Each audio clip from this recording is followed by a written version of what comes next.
For the record, I don't know if anyone's ever said of the month Menachem Av, let it be great. You should never speak if you're feeling like you don't know what you're supposed to say.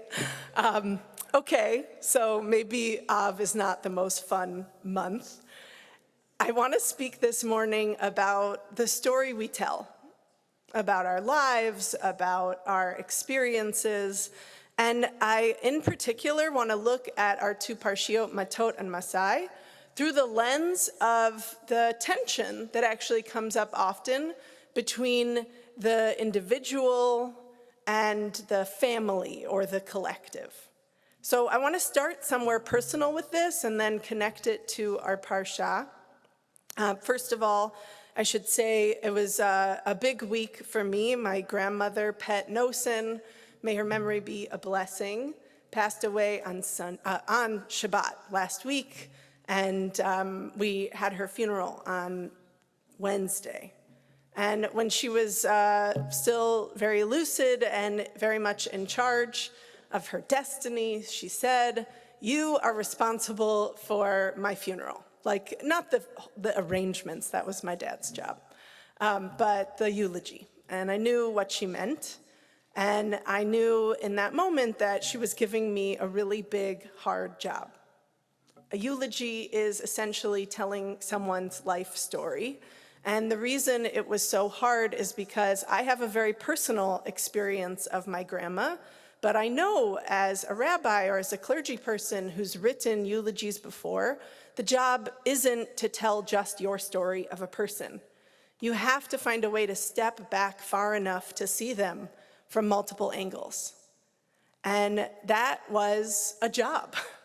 I started on Monday by listening to all of my family, my cousins, my parents, my aunt, uncle, tell their stories of my grandma. And a picture started to emerge of a person who had really lived her life in a very unique way herself, but who had also been able to see the sort of eccentricities of each of us and lift those up. That she had been someone who actually managed to strike this delicate balance between the individual and the collective, where she made each of us feel very special and very much like ourselves, and in so doing created a family that was well bonded and connected to one another in love, and also honestly in loving and appreciating her and who she was. In our parsha this week, there are actually a number of moments where we see this tension between the individual and the collective play out. First, it's worth noting that the whole parsha of Matot opens with this mention of vows, which Brenda shared in her teaching. And what you didn't say is that for women to make a vow, they're supposed to have to ask permission from their husbands. So I don't know if you and Bob had that talk 5 years ago, but this is actually really a good place to start this conversation, because you can read this and honestly it seems quite sexist, like why can't a woman take her own vows? And if you take one step back and think from a broader perspective, really we're talking about this negotiation between the individual and the family. If one person takes on a vow and somehow it's at odds with everyone else's plans, a negotiation is going to have to take place. So the Torah tells a story about how to do this the right way. And it's a traditional story that differentiates the gender roles and says it's just going to be easier if the man is in charge and the woman has to defer to his plans. However, we live in a different time where we tell different stories about the roles within our families. And what I think is really telling about this parsha is we actually see the stories we tell shift. So what we do is not set in stone, and what matters is having a compelling and meaningful story that we tell about why we do what we do. Okay, we see this again. The daughters of Tzlofachad come back this week. Last week, they asked for an inheritance. They said, hey, we're 5 sisters, and we don't have a brother to inherit our father's property. We would like the standing to inherit as well. And the word comes from God to Moses, back to them. Yeah, you know what? Great argument, daughters of Tzlofachad. You will have an inheritance.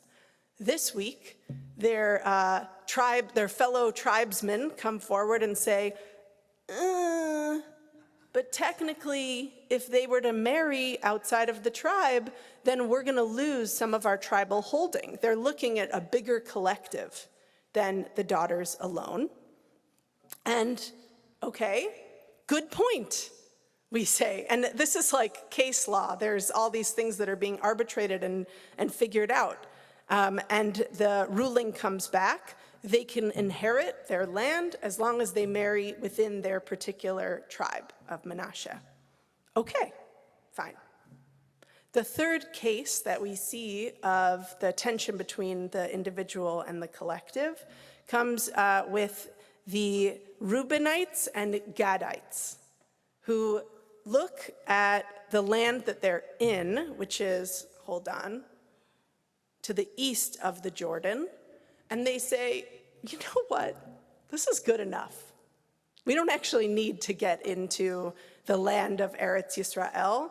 We like it here. It's nice. And who could blame them? They're already there. So they're like, this is better than the place that we're going to have to go and conquer. But they tell the story of why they want the land in a very particular way. They say that they want it for their cattle, and they put their cattle first, and they really emphasize their material possessions and go so far as to say that the reason that they want that particular land is so that they can sort of like embellish on their wealth there. Moses does not like this at all. And Moses responds to them, and it sort of begins a negotiation. Okay, you can stay here as long as you still go with us into the land of Eretz Yisrael in order to conquer, and even lead as shock troops at the front, so take a special risk upon yourselves. But what Moshe emphasizes in his rebuttal to them again and again is the role that God plays in blessing them, and also the importance of their wives and children before their cattle. And what's very remarkable, and this is in a teaching from the Torah scholar Nechama Leibovitz, she says, when the Reubenites and the Gadites come back to Moses, they have changed their priorities. They've been convinced of the way that Moses pushed back on their own story, that it's their possessions that are most important. And they come back to Moses and say, your servants will do as my Lord commands. Our children, our wives, and then our flocks and the livestock will stay behind. Well, we will go to war for you as my Lord orders. And that is at the insistence of Hashem. So two things have happened. They've shifted their priorities, putting the people in their lives as opposed to their possessions first and foremost. And they've also come to see God as the mover behind all of the action that's in their lives. In making this reordering, we pick up on the ultimate story that they choose to tell of what it means to enter the land. That it's not about them, it's about God, and that God has a role to play in their lives.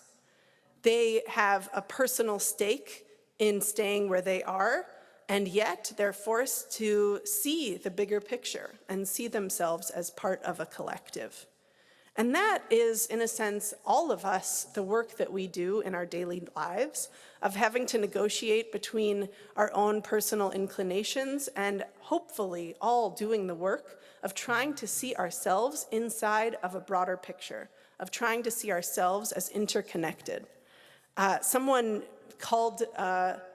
not called me out, but once criticized me for mistakenly saying that when we were going to say Kiddush, that we were going to bless the wine.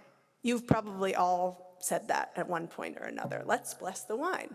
And this person said, we do not in Judaism bless the wine. We bless God who makes the wine. And I really noticed and thought about that a lot, because I think that there is certainly an inclination to see the things in our lives as the blessing in and of themselves. And what the Torah asks us again and again is to take one step back and see them as part of a bigger picture. In the Haftorah today, the people are admonished. This is one of our Haftorot of admonition leading up to Tisha B'Av. And they're told by God, my people have done a twofold wrong. They have forsaken me, the fount of living waters, and hewed them out cisterns, broken cisterns, which cannot even hold water. What is the twofold wrong? They've overlooked me, Hashem, who is a fount of living waters, and they've had the hubris to think that they alone can provide for themselves with the physicality of cisterns, broken cisterns that can't even hold water. God's drawing a comparison not between the practical need that humans have for cisterns, but when you tell the story that they're your cisterns and that you're the boss of the water, you lose sight of where the waters actually come from.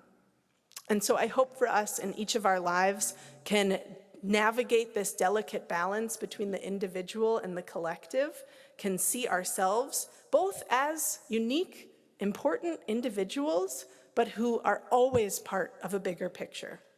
And the language of keeping God in our lives is one very simple way of saying we are always part of something bigger and grander than ourselves that we don't fully understand. I hope for this, it'll find comfort in it as we lead into this month of Av, a month of grief and loss. And then by the time we get to Tu B'Av, it will be great because it's fun on Tu B'Av. It's like a fun holiday. We'll get there. Okay, I'm going to go over here.